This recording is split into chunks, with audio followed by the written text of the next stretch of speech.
Welcome to The Feast Life, where we empower you, the modern homeschool mom, to create a life and homeschool you love. One founded on faith, family, freedom, and fun. I'm your host, Julie Ross, creator of the award-winning homeschool curriculum, A Gentle Feast, and a certified Christian life coach. For more information on today's episode and to access my free gift for you, check out thefeastlife.me. Charlotte Mason once said, "Life should be all living, not a mere tedious passing of time." So on this show, we seek to savor the feast of life. Girl, grab your favorite beverage and pull up a chair. You are welcome at this table.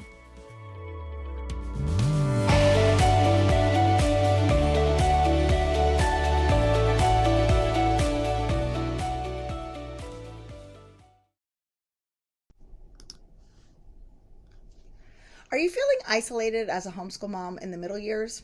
Well, you're not alone.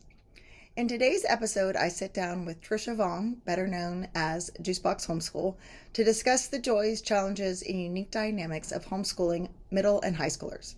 So if you're looking for some encouragement, relatable insights, and actionable tips, this is the conversation you've been waiting for.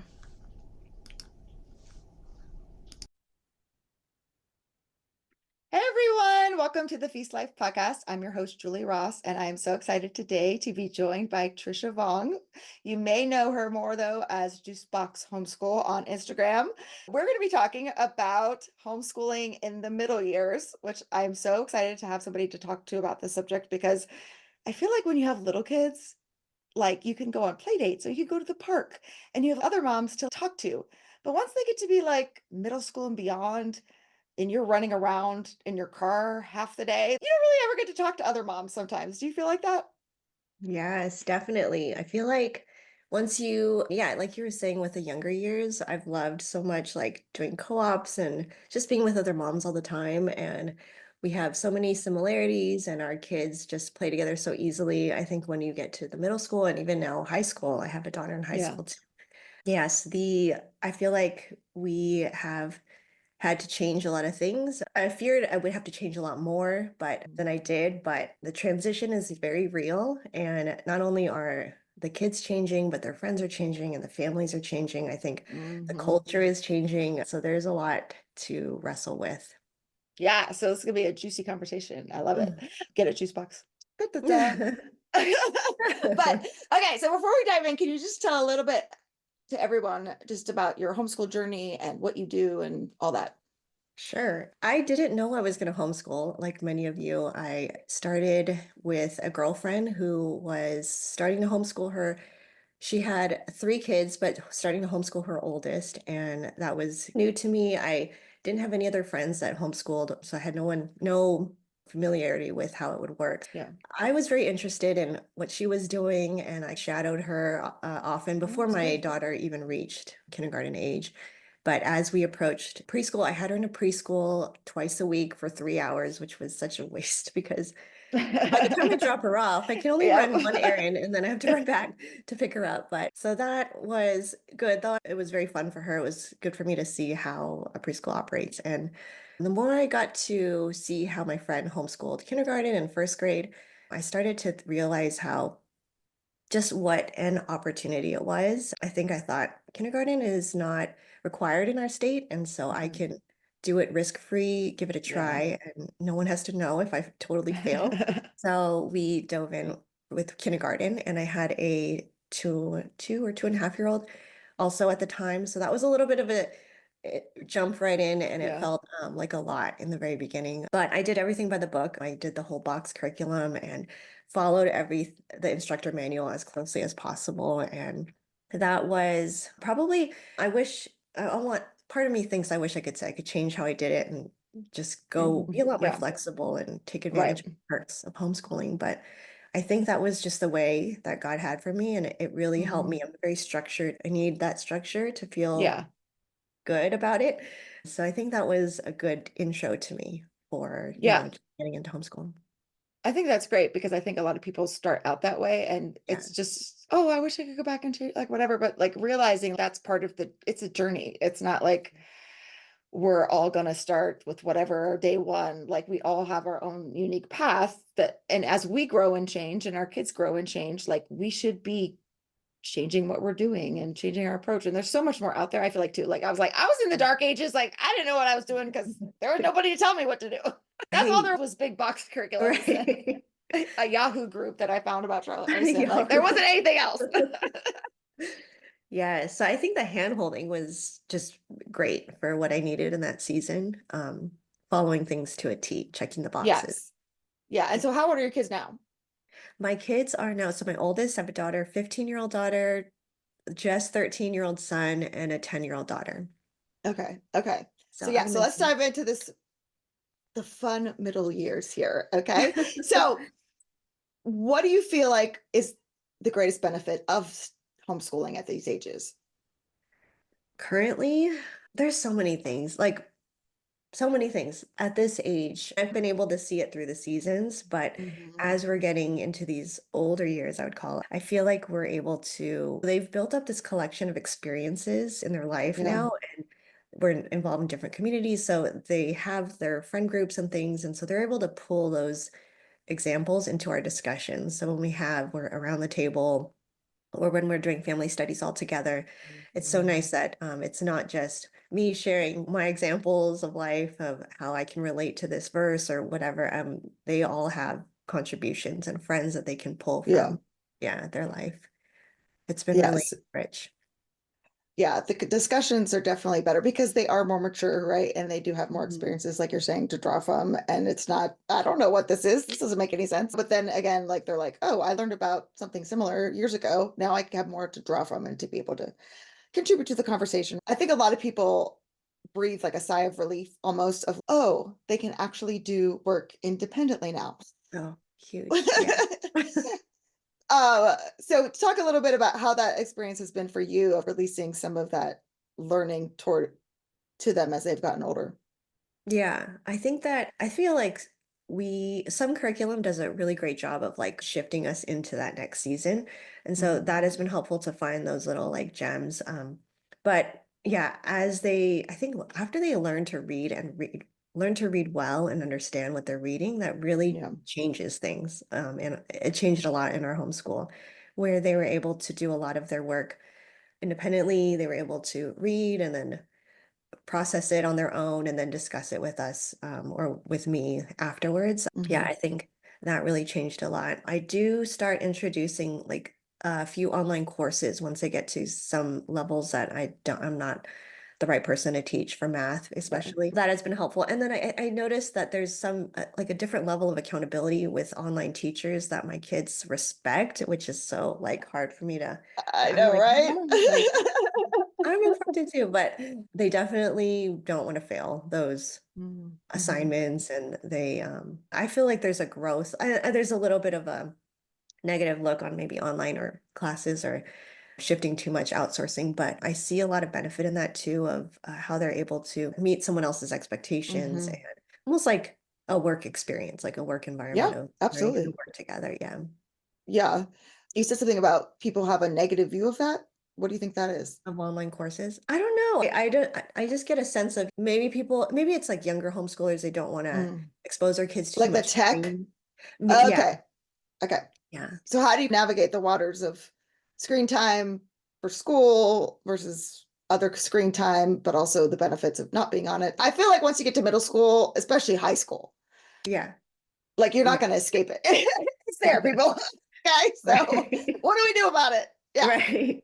Yeah. Early on in our homeschool, we started taking out, not doing like entertainment forms of screen time during the week. So Monday through most Fridays, but Monday through Thursday was like, we didn't do any TV, movies, or anything Yeah. like that, just because, not that anything's wrong with that, but I feel like it changed a lot of their focus and they were able to just, it was never a question they would ask. It was off the table. So they already knew like Monday through Thursday, we work really hard.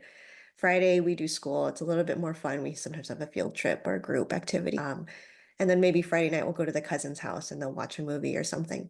But they just knew that I think once they knew that was not an option for Yeah. entertainment screens, and it just became a norm in our home, and we're able Hmm. to focus on what we need to get done. Yeah, and so I think it just carried on into now, middle school and high school. Same thing. We don't do Okay. screens Thursday. And then, but they do, but they do their online courses and they do Yeah. some educational type of screen things. Yeah.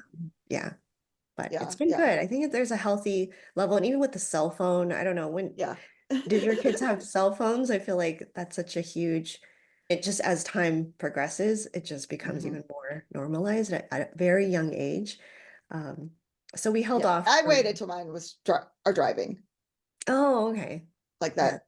To me, that you need one. I had to hitchhike once on the side of roads. My car broke down. I don't ever want to happen. It's a different world than it was back then, but still, it's you need a phone.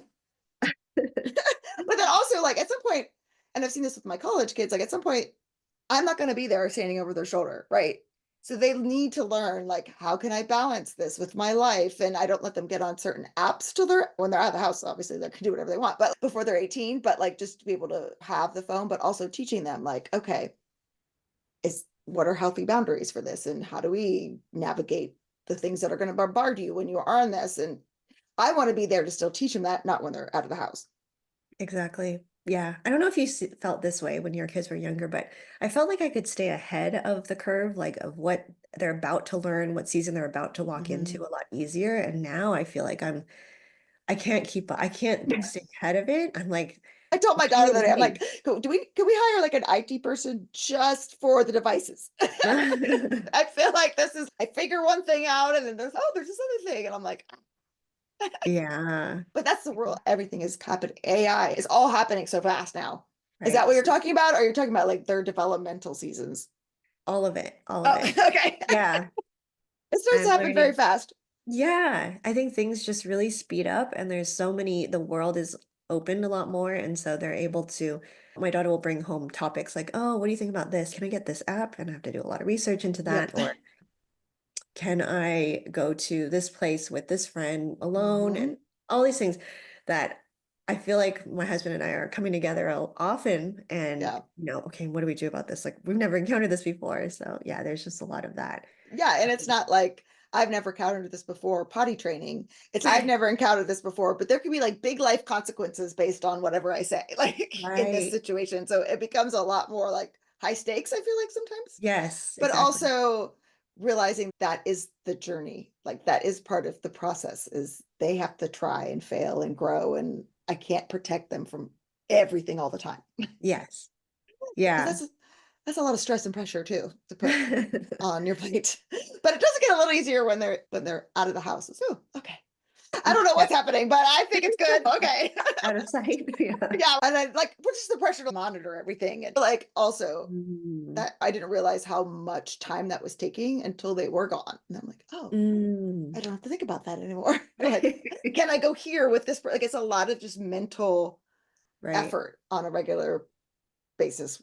And then just what they're going through Hmm. is a lot more emotional than like I feel like the younger years are very physically draining because you're up and around and you're carrying these babies and you're doing these things that they're like teenage years are emotionally draining Yeah. Yeah. because they want to talk to you and the things are really big and you feel all these like emotions that come up and it's like, oh, and then they're emotional Yes. as It's, well. yeah. This season is exactly, I'm all over the place. And I feel as much as I want to communicate how exactly this, the challenges of it, how hard it is Hmm. emotionally for myself and for my daughter. And my son is now 13. But because the truth of it is there's so many challenges, like you're saying, and trying to stay steady for them, a safe place, Hmm. someone that can handle what they want to share or Yep. handle their emotional roller coaster. Yeah.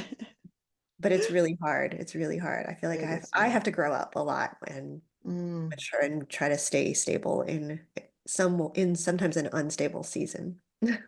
Yeah. Have you found anything particularly that helps you with that? With staying stable, I feel like homeschooling is a benefit in that we're able to have the time. I think my Yes. kids Right. are very involved in dance right now, and they've been dancing for years and on a competitive team. And tell this to them too, but we never could do this without homeschooling Mm-hmm. Yeah. because I would never see them. Yeah. During the school hours, it's just us. And then we go off to after school hours. It's their ministries things and as involved as they are and how much they love doing following their passions. Yeah, I don't think that we'd be able to do that. So I really appreciate the time centered at home, Hmm. not always just home, but home as in the family home. Yeah, having time to stop, put aside science and have a deeper discussion because there's something going on. Yeah. Do a heart check. Just the benefit of that. I can't imagine how Mm. it is, yeah, for families that have to rush off all the time and yeah. Yeah, it definitely is one of the benefits that we can have that slow kind of pace and we can meet them where their needs, but then also because you're showing up for them on a regular basis. It's hard because they don't necessarily want you, but then they need you. So I Exactly. tell people it's like the toddler years where it's like, me too, but it's amplified because now they're teenagers and they're like, I don't need you. Your whatever you say is like totally irrelevant and you don't know Mhm. anything. But then, Mhm. will you come cuddle with me? It's like I need you, but I don't want to need you. And I'm like, that's normal because they have to differentiate them. They're going to be leaving. They need to differentiate themselves from you, just like a toddler has to differentiate themselves. They're not a baby anymore. But that period is woo. Yes, I feel like one thing that helps also is just I'm constantly reading something about Mm, these years, and I that's think really that great. helps me to stay in the mind frame of what you just shared, remembering where they're at and all the things that are all the changes and Hmm. hardships that they're enduring inside. Because it's easy to forget. They look Oh like an yeah. adult. They're the Right. size of an adult. So my assumption is like, why are you acting like crazy? Yeah, But right. keeping that in mind of maybe where they're at has Yeah, been. that's a really great idea. Do you have a blog post or something we could link to with some of those suggested books? Oh, I will send you something. Okay. I think Or I just do. send me a list of a couple we could put in the show notes. I think that Okay. would be great I because really I like. do think that's really good to get your perspective because Okay. to realize, oh, wait, this is actually normal. There's nothing wrong Yeah. with them. There's nothing wrong with me. This is like a crisis. This is what is developmentally supposed to happen. It Right. does give you some reassurance, but it also gives you like empathy for them and all the things that are happening in their lives. And then what a blessing it is that you can walk alongside them in that. But when we don't think it's normal or when we want to control it, it's when those power struggles come into play. And Right. that's it gets a lot harder at this age to have those than when it's like a toddler. No, you can't have that toy. No, you can't hit your sister. Yeah, exactly. And one of my favorites is Paul David Tripp's The Age of Opportunity. That even just the title, I love the Yeah. framing of this season as an opportunity for Mm-hmm. discipleship.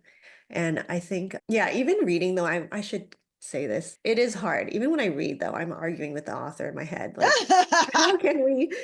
It's such a you take this, whatever they give you, your Mhm. teenager, and then forgive them right away because they need to talk to you. They need to have you there for them as a rational person. So it's a whole, but Mhm. it does help me like to just try to implement some of those things and yeah, have compassion with understanding. Yeah, and to give yourself the grace to go, you're not going to get this perfect. Exactly. No. And you're going to have to apologize. And that actually is part of the process too. Yes. My daughter actually recently we were having a talk. So I do read one-on-one with my kid too, with my teen, because we there's so much out there about reading aloud, how Hmm. beneficial that is with your kids. But I found a few books that kind of triggered this, but I thought it would be great to if I can make time to read with just my teenager, one-on-one books that are more Yeah. relevant to where she's at and might not relate to my younger kids. So I started that when she was in middle school, and then my husband, I encouraged him to start that with my son as well. Okay. That's So that's great. what we've been doing.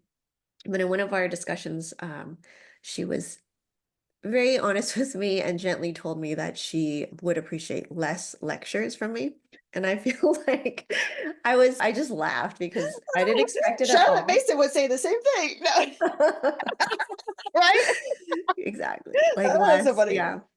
I was just laughing at first. I didn't know how to react. But I also then thought how it's a good thing. Like all these challenges are also can be framed in a as a good Of thing. course. Absolutely. Just that she felt safe enough to be able to Mhm. say that. I know that would be hard to say to anyone.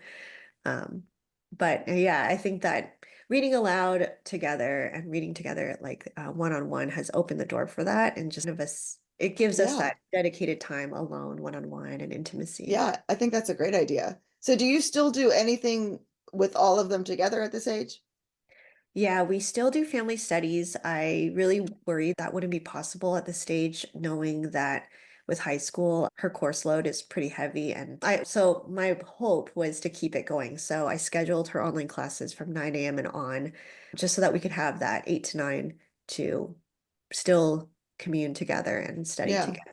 So we're not doing science together anymore. We're not doing subjects that we used to do all together, which yeah, was like some of the best days, but we are still meeting together and doing a Bible study.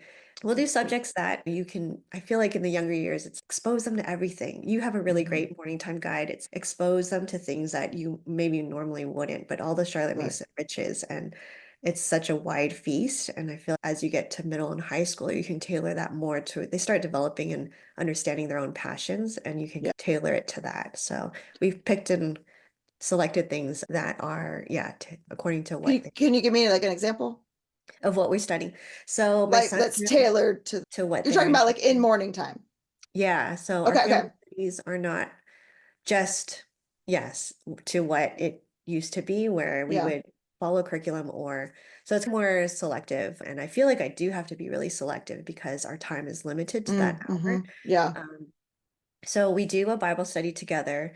We're going through Proverbs, so we'll do that together. And that seems to be a good book, like for all of us right now, where we're all Mhm. able to, even my Yeah. youngest can participate. And then we are doing a worship study.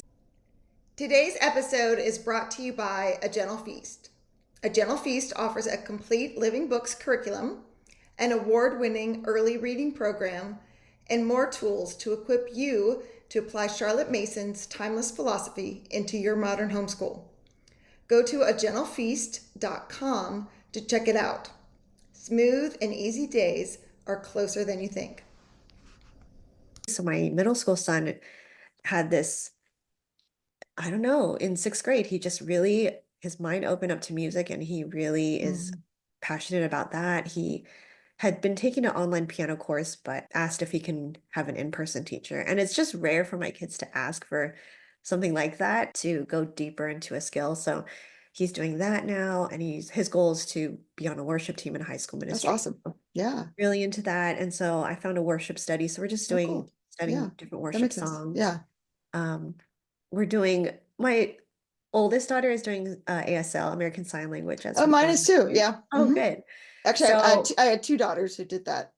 oh, nice. Yeah, Yeah. it's really fun. But because we live in California, there's a benefit to learning Spanish too. So we're doing a Mhm. beginning Spanish altogether, just because no Okay. one has a knowledge of that yet. And then we'll still do a read aloud.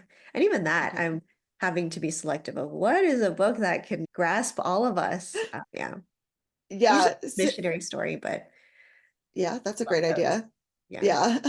No, I think that's great. I think it gives you an opportunity because you're right. Like when they get to be older, one, they need more sleep. So I've had to push morning time back through the years. And then, or if they work or they have a job or to get that time is really precious. And I've even brought in different things now that I only have high schoolers now. And one of the things we're talking about in morning time is finances. And so I'm trying to bring in some more like practical things as well during our morning time because it is the time where we're all together. And I'm like, okay, you guys need to know this stuff. This stuff is important. Here's how you make a budget. And Yeah. then if you're talking about a book to read to everybody, are you familiar with Bob Goff? Yeah. So he wrote Love Does, and we've been reading that this year. I That's cry every amazing. chapter. They're like, oh, here she goes again. But like, because it's these little short stories, and his stories are amazing and they're so cool. And I jumped off this mountain and I did this thing. But Africa is like the coolest stories. So it definitely gets everyone's attention. But I just love his heart and his message. So we've had some really good Yeah. conversations. And then with the election, we brought in I brought in books about like how do we elect a president, or the So one we good. read was are you liberal, conservative, or confused? And Right. so to be able to bring in different things that are topical but also what they're interested about, I think is so important. Yes, we still have that wide feast and they have had that exposure, but as they get Mhm. older, if your time is really precious, to really gear things a little bit. And so one of the things I was talking about was just using this as an opportunity to teach them some of these life skills because they need them for life. So how do you bring that in into what you're doing with your kids? Do you do that in morning time? Do you do that in the afternoons? Yeah. So for the family, I really want them to learn how to do their own Bible study and just take accountability for their own walk with the Lord. So I think that's always been a priority throughout Mm, homeschooling and just advancing them throughout their years, growing in independence in that way. I think mm.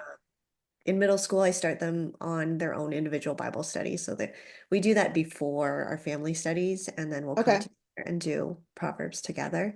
Even my youngest started a individual Bible study. Actually, she's fourth grade, but she's able to read and write and do all the things, so she can handle that on her own. I don't know why the Yeah. youngest is just pulls up with everyone else. I don't know. Yeah. She's It's very they competitive.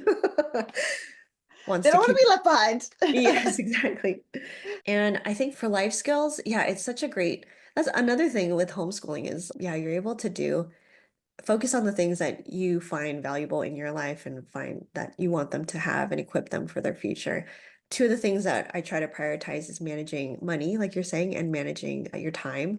I think Mhm. those two things, just biblically too, it's just there's so much to work with in there, and there's so many things that can tie us up and bring us down. We're trying to do that. I start them on, yeah, like a system with the save, spend, and give. And then they're able to, the hardest part for me was really letting go because as you're trying to teach them the life skills, that was hard for me, like to actually let them launch and make mistakes and use their money Mm. and their time in ways and Ways practice with that. Yeah, that might not be so great. Oh, all my exactly. money's gone and I just got my allowance yesterday. What? Right. And now I want to go do this thing. Oh. Yeah. It takes I need to tell myself often, don't say anything like I told you, yeah. let them try. But it's been good. I think that, yeah, focusing on those two life skills and really focusing in on those have been good. I've always given them their own planner and not just giving it And to them. you're like the planning queen girl. I love your little Oh planning gosh. videos on Instagram. See, You you know, got the it's so planning stuff nerdy. down. It's I so love it nerdy. though. See, I got my highlight things right here. Yeah, it just brings me a lot of joy. But for my kids too, and hand holding them throughout like how to start planning and even first just following the plan. And that has helped a lot Mhm. with in the younger years of, I don't know if you hear a lot of, okay, I'm done. What do I do next? What do I do next? And Mhm. that used to bother me a lot, especially with three kids. And I think when they were able to follow their planner, then it was just, it opened the doors where they were just working, like work, and then they asked for a snack, and our homeschool rhythm was a lot smoother. So did you write those plans out for them? And do they ever get to the point where they do it themselves? Or are you still writing Yes. them out at this age? No, so early on, yeah, I was writing a lot in a lot of planners early on, but I kept telling myself, I know there's going to be good on the other side of this. There's going to be some fruit. And so Mm-hmm. slowly, each kid, I would start writing less, and they know the staples that they have to do, and they know their books so well. What's next? So they started writing their core subjects, and then I would just write the things that we don't do every day that they're not sure which day we're doing what for Yeah. history or science or loop schedule. That was the next step. So middle school right now, my son is, I'm looking at his planner right now. You could tell the difference in writing. It's like his writing up top and then my writing at the bottom.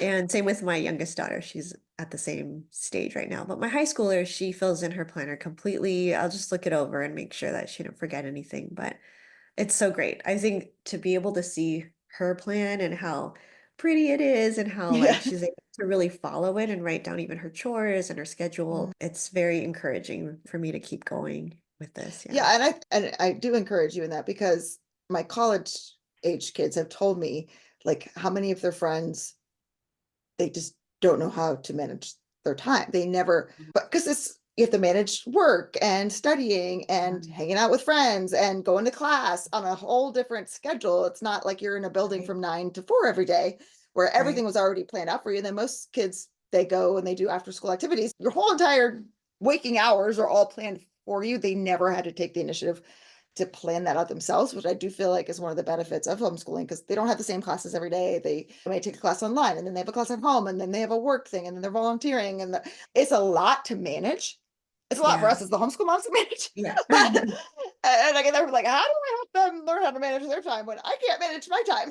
I was like, okay, that's the first place to start and doing your plan and following it like you're saying, but then also giving them that freedom because they are going to need to be able to do that. But we are giving them Right. such valuable skills in that is going to help them later on. So it's not even the what of what we're teaching, but just having this time to help them manage all the different things at this age is going to really help them later on. Yeah, So keep that's on good. keeping on with the time management there. Do you have any particular reasons when it comes to like finances that you have found really helpful, or is it like you give them an allowance and you're showing them all how to all do all that, or what do you all use for that? My kids, we're in LA, so my kids do a little bit of acting and they'll have jobs here and there, dance jobs as well. And so they'll earn money from that. Yeah, And I will give a very small portion of that to them so that yeah. they can manage, and the rest of it I'll put away to their bank. But so they're able to earn from that. Also, I have a blog and a website. So my oldest daughter, I don't know, Pinterest is not my friend. I'm just so like I just can't get into it. Surprised actually, but It's really funny because I used to love Pinterest. Like when it first came out oh, for myself, okay. like personally, I was always looking for decorating ideas or Yeah. like recipes. I feel like it's changed. So I don't use it at all either. So I feel you. Okay. But people say you need to have Pinterest. So that was something I started early on when I had a blog, and then I just stopped completely because I couldn't get into it, and I couldn't hold myself accountable to keep up with it. Hmm. So that was something that was always on my mind. Oh, maybe one day when I have more time. But my daughter loves Pinterest, and so she was searching for something one day, and it just hit me like, do you are you interested in learning how to run a Pinterest, like a business one? And so she started to, I had a course already that I had purchased. So I had taken that, but didn't really use it. So she ended up taking the course and then now can manage my Pinterest, which is such a That is blessing. So I so will pay fun. her for that. Yeah. Yeah, that's And great. she can manage money through that. She also does a little side work with our church, and so they pay her a little bit there. So it's nice. She has a little bit of income coming in from different places and then Yeah, that's great. manage it through that. Yeah, and this Christmas, she felt it. She was like, she's invited to these like gift exchanges, and Hmm. um, the dollar amount is this. And she's, oh my gosh, she just can't believe how expensive things are now. That's 3 hours of work to pay for that. Yeah, like my Exactly. kids start doing that math in their head. Yeah. Which is what we So want, right? Yeah. yeah, yeah, the exposure to all of that has been really good.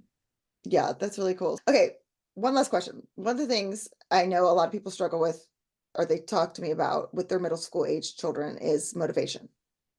Do you Oh, have any thoughts on keeping the kids motivated, having them doing their work, all of that fun topic? like staying on top of what they need to get Um, done. yeah, but also helping them be motivated, or they're not motivated to do the work, or they're not Mm, following through with what they're supposed to be doing, and all of that. So, yeah. So my oldest is, I don't need to think about that. She's very self-motivated. I think the online courses have really stepped up her game as far as she sees you get a grade and yeah. our it's so different. So she's very motivated in the grades and the making sure she completes everything and tries to do well, the extra credit and things like that. My second is a different story. So I can relate in that with my son. I find you become a student of your child as you're homeschooling. You start studying what kind of motivates them, what ticks them off, and you learn about all the things that make them who Yeah. they are. And that has really helped with my son. Sometimes I've had to switch curriculums more with him than anyone else just because it's just not the right fit. You can tell there's just not a right Hmm. fit. And I think finding what lights him up. And right now it's music. There's certain things that I know he's also a competitive child. He likes to compete with my oldest daughter. So if she Mm-hmm. took the same course and she got an A, he definitely wants to get a higher A than that. There's like that motivation, and I'll take it. I don't encourage it, but I'll take that just so that Yeah. he is like on fire. Yeah, I think encouraging. He does really well with words of affirmation. So Hmm. encouraging Hmm. him when he looking for those wins and highlighting Yeah. them and really praising him for that, I think has been really a boost to him. I notice he yeah, just puts a lot more effort into things when he finds, or when cursive back in the day, his handwriting was just like, oh no, what are we going to do here? But I would find, let's look at all your capital D's. And then when you bring it to me, I'm going to circle the one that I like the best. And then Hmm. that just, it's something Yes, simple as I that, used to do that with my son. Yep. Yes, So one of there's, these is really good. yeah. This is the best one. Yeah. It's interesting because I was recording another interview this morning, and the lady, part of what she does is she studies like gender differences, and she was saying like boys are super Oh. competitive, Mm, especially I feel like in the middle and high school years. So harnessing that in a healthy way of what's your best one here, or can you get this grade for this class? And Charlotte Mason, obviously, we live in a different time where we have to have grades for high school, but not making that necessarily the focus, but having that competition that can be healthy in a way for boys. It does motivate them. yeah. But I do feel like during the middle of school and teenage years, like it's natural sometimes for them not to be motivated too, because their bodies, like my son grew 5 inches between his last doctor's appointment and this one. It was like 6 months. Wow. Yeah. He's like Yeah. been eating everything. I'm like, oh, maybe you're tired. Maybe your brain is tired because right now it's going like, okay, not make it like a power struggle, but like what you're saying, get to know your child and what does encourage them, what does fill their bucket, and use that as a tool to meet them where they're at, but also to see, okay, this is normal, not as a free ticket, but how can we work with what we're dealing with here? Right. Yeah. That's So to wrap true. up, do you have any words of encouragement for moms as they are navigating these middle years? Oh, I feel like this is such a precious season. I feel like it's a time that there's so much, like the book, that there's so much opportunity, I feel, to build the relationship. And I think I've had to shift my mind from, okay, what do we need to get done today to the relationships, because that becomes so almost, it's fragile to me because of your homeschooling. You spend so much time together. There's opportunity for good, but there's an opportunity for conflict. There's a lot more opportunity Oh for that yeah. because Oh you're yeah, a lot more together so opportunity. much.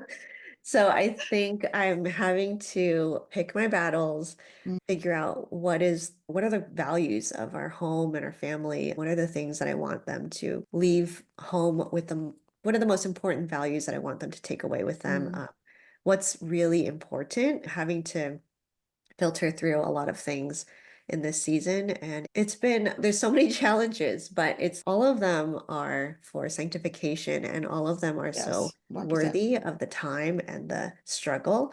It's not easy. And I don't think anything worth doing is easy.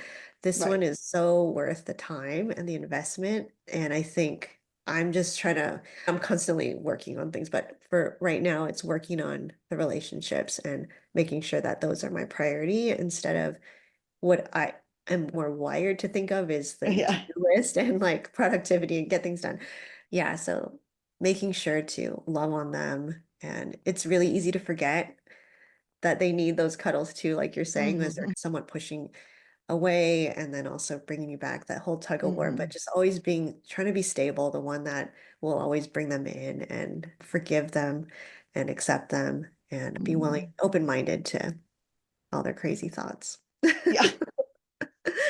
No, I love that. That it's beautiful. That is very good advice. Thank you so much. And how can people connect with you? I do have a blog, juiceboxhomeschool.com, and I'm on Instagram and YouTube at Juicebox Homeschool. Great. We will link all of that to the show notes. So thank you so much for joining us today. I really appreciate it. Thank you, Julie.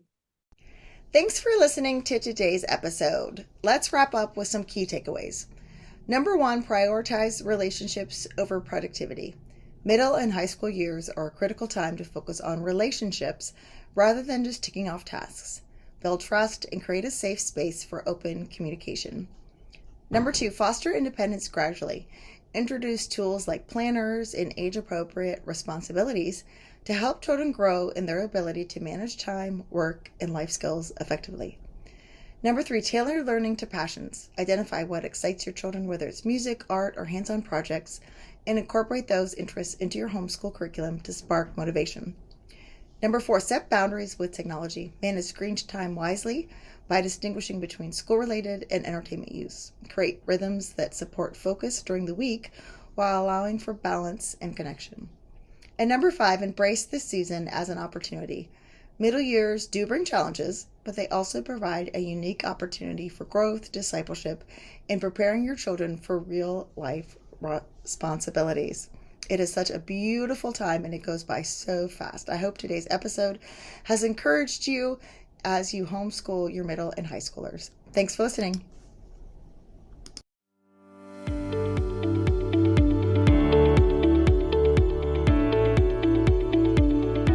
Hey there, Julie Ross here. I just wanted to say thank you for listening to today's episode.